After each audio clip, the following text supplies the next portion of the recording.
And I didn't quite understand the details of why, but I knew that something was very wrong. Something went wrong, and I felt profoundly sad.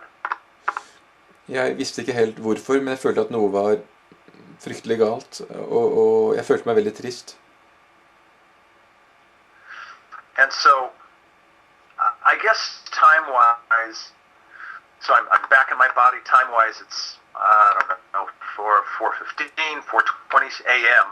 So I got up, went to the bathroom, get a glass of water, and I went back to sleep. Because it's so early in the morning. Went back to sleep, and I woke up later that day at 7:30, got dressed, put my suit on, went to work. Så klokka var kanskje 4:45. Jeg tok et glass vann, og la meg igjen, så videre.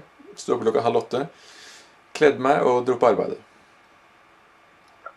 And at that time I was an executive in the healthcare software industry, and so like any day, that day of work was very, very big for me. Så på den tiden hadde jeg en lederstilling i et softwarefirma knyttet til helse rettet mot helsesektoren. Så jeg hadde da en travel dag på arbeidet foran meg. Yeah, and about, I want to say 4:15 or 4:20 in the afternoon, I guess 12 hours later from that experience, I decided to pick up the telephone and call a friend of mine. Så klokka 3:15 om ettermiddagen, 12 timer etter denne hendelsen med natta, så bestemte jeg å ringe en venn av meg. This man, his name was Roger Scherer. Han het Roger Scherer. And at that time, I had met him a year earlier when on a Saturday morning I went to what is known in this country as MUFON, Mutual UFO Network. I was reading a local newspaper and I saw an advertisement for a MUFON meeting. So I decided to go on a Saturday morning, and that's where I met him. Jeg hadde møtt han cirka et år før på et MUFON-møte. MUFON er en UFO-forening. Jeg hadde sett en tilfeldig annonse for et arrangement, og jeg hadde bestemt meg å gå, og der hadde jeg blitt kjent med han. Yeah, I'm sorry. And at that point in time when I called him during the day of that experience, he also happened to be the assistant director for the state of Arizona. They have a director and an assistant director for the whole state. He was the second in charge. Og på den tiden jeg ringte han, så var han også nestleder i MUFON i delstaten Arizona. And it's normal for him to have people that would call in and report to him about UFO sightings or UFO crashes. That's part of his job. Så noe av hans oppgave da i MUFON var å ta imot henvendelser, personer som ringte inn og rapporterte om UFO-observasjoner. So to get back to my story, I called him at around 4:15, 4:20 that afternoon, and I told him my whole experience about being on this large extraterrestrial craft, being given a tour, and having the ship going down. I told him the whole story. Jeg fortalte han da alt som jeg hadde opplevd om natten ombord i romskipet, inkludert at det var i ferd med å styrte. And he listened without interrupting. Han lyttet uten å avbryte meg en eneste gang til jeg var ferdig. And he was very quiet, and then he said, "How many people have you told your story to?" Han var påfallende. Yeah, how many times have you told the story today? Han var påfallende stille, og så spurte han meg, hvor mange ganger har du fortalt denne historien før i dag? And I said, Roger, you know me. I have to work. I'm in the software industry. I'm busy. My days are full. This was the first opportunity that I had a chance to pick up the phone and make a personal call. You're the first person I've told. Jeg fortalte han at jeg må jobbe. Jeg har en travel jobb i softwareindustrien. Så jeg har ikke hatt muligheten for å snakke med noen om dette før jeg snakket med deg, før jeg ringte deg nå. And he said, "You're sure? Han sa, er du sikker? You're positive?" Er du helt sikker?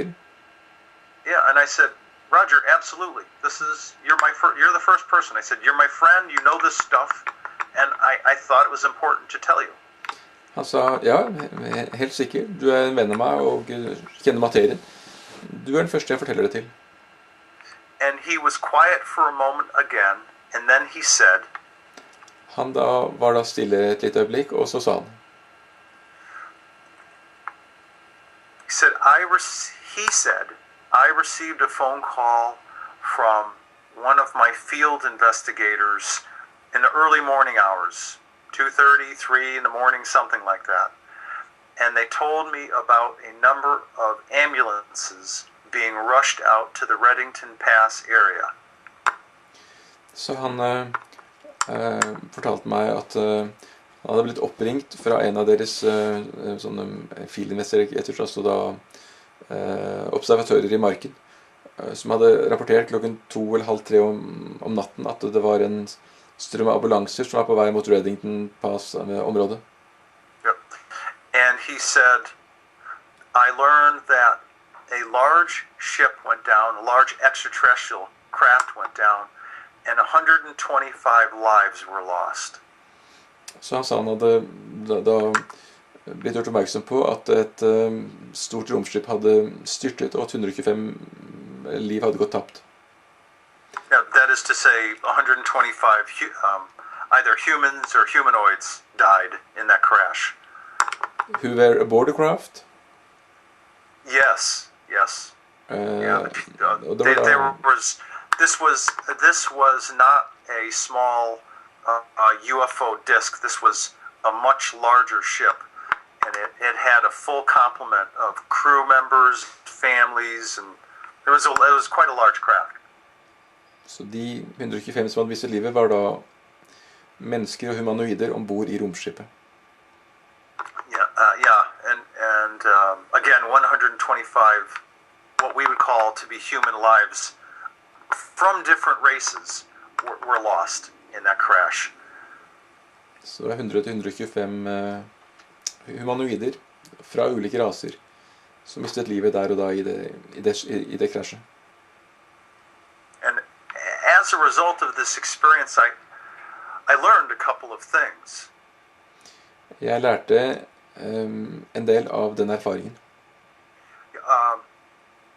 What had happened was just prior to the crash, the people who care about me from the Andromeda Council extracted my spirit essence out of its human form on that ship, and they put me back in my body.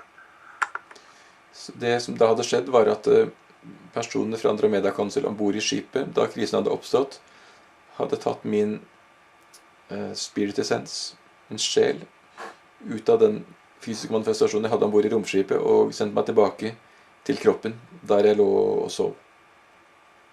Right. And the other thing that I learned is that if you look at both experiences, the one of 1993 and the one in 1994. Så ved å se på da begge erfaringene, både den i 1993 med gården på landet i 1840-årene, og den i 1994 med var ombord i romskipet som styrta. To me, these two experiences confirmed each other because one was purely physical. Me and my Ford Bronco driving down the highway, 3 physical trips. The other experience was completely in spirit form, my spirit essence. Two very different experiences, yet with the same groups of people from the Andromeda Council. Så at på en måte de to opplevelsene utfylte hverandre. Første gangen da hadde jeg vært i min fysiske menneskekropp. Den andre gangen kun i sjels- eller spirit-format. Og begge gangene hadde jeg møtt de samme menneskene fra Andromeda Council.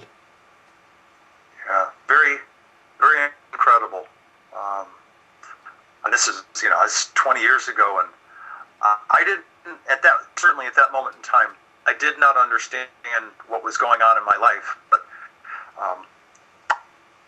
things got very quiet for me after that. I did not have any other physical contact experiences that I remember until September of 2010. Ja. Og dette var da helt utrolige opplevelser. Og etter det så skjedde det ikke noe før da september 2010.